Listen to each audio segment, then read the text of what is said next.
एक ऐसा बीजीय व्यंजक है जिसके चर का घात जो है वो ऋणात्मक पूर्णांक होना चाहिए। यानी दूसरे शब्दों में कहें तो जो चर का घात है वो सिमिली कहें तो पूर्ण संख्या होना चाहिए, होल नंबर्स होने चाहिए। होल नंबर जैसा कि हम जानते हैं कि प्राकृतिक संख्या के पहले शून्य यदि लगा देते हैं तो हमें जो है पूर्ण संख्या प्राप्त हो जाती है। यानी चर का जो भी घात होगा वो 0, 1, 2, 3 यानी सीधी सी बात है तो पूर्ण संख्या होगी। उसी को हमने यहाँ पे डेफिनेशन लिख दिया है।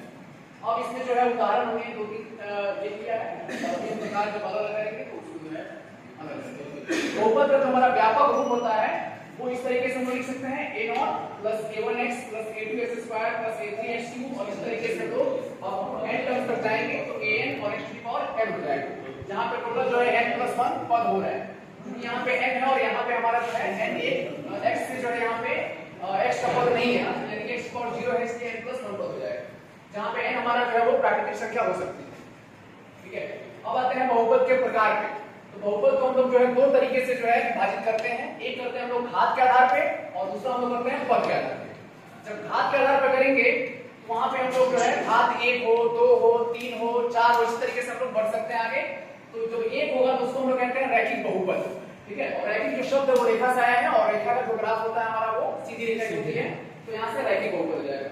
इसका जो रैखिक बहुपद का जो स्टैंडर्ड फॉर्म है, जो मानक एक रूप जो है वो ax + b हम लोग मान सकते हैं, जहां पे हमारा a जो है वो 0 नहीं होना चाहिए। यदि a 0 हो जाएगा तो फिर वो अचर बहुपद में चला जाएगा, आगे हम उसको डिस्कस करेंगे। तो रैखिक बहुपद में उदाहरण जो है हमारा हमने यहाँ पे दो लिया है। ऐसा उदाहरण लेंगे हम लोग कि चर का जो घात है वो सिर्फ 1 होना चाहिए, 1 के अलावा जो है कुछ नहीं होना चाहिए, 0 भी नहीं होना चाहिए और 2 भी नहीं होना चाहिए। तो जब चर का घात 1 होगा तो उसको हम लोग कहेंगे रैखिक बहुपद। यहाँ पर हमने दो उदाहरण यहाँ पे लिया हुआ है।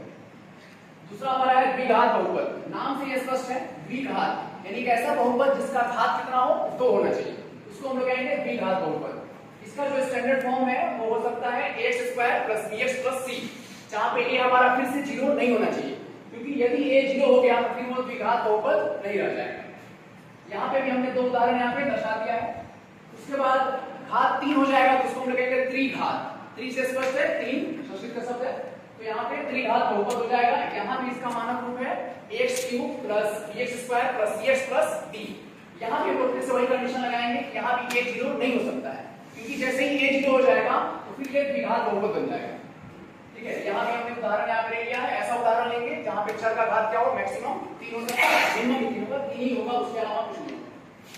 उसके बाद एक अचर बहुपद हमने यहाँ पे नोट करके लिखा है कि ऐसा भी तो हो सकता है कि घात जो है बहुपद का जो घात है वो 0 हो जाए, जिसको हम लोग अचर भी कह सकते हैं। कोई एक संख्या को ले लेते हैं, जैसे यहाँ पे 3 हमने लिया है, तो 3 इंटू में लिख सकते हैं हम लोग क्या x की पावर 0 या फिर y की पावर 0, किसी भी चर का पावर जो है हम 0 कर सकते हैं, तो उसको हम लोग अचर बहुपद में शामिल कर सकते हैं।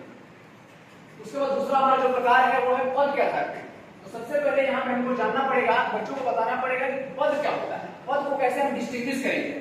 तो पद को जो हम लोग बीजीय व्यंजक में कहें या फिर बहुपद में जो डिस्टिंग्विश करने का जो तरीका है वो हमारा होता है प्लस और माइनस से हम जो है पद को डिस्टिंग्विश करेंगे। ठीक है, तो बच्चों को समझा देंगे कि प्लस माइनस जहां जहां जितना हम लोग मिलेगा एक बहुपद में तो वहां पे हम काउंट कर सकते हैं कितने पद हैं। और कंडीशन ये भी होना चाहिए कि सजातीय नहीं होगा, यदि सजातीय होगा तो उनका जोड़ घटाव हम लोग एक साथ करके फिर जो है बहुपद के पद को हम लोग काउंट करेंगे। तो पद में जो है ऐसा हो सकता है कि एक ही पद हो, एक ऐसा बहुपद जिसमें सिर्फ और सिर्फ क्या हो, एक पद हो, तो वैसे बहुपद को हम लोग कहेंगे एक पदी बहुपद। और इसमें जो यहाँ पे जैसे घात कुछ भी हो सकता है, उसमें कोई इसमें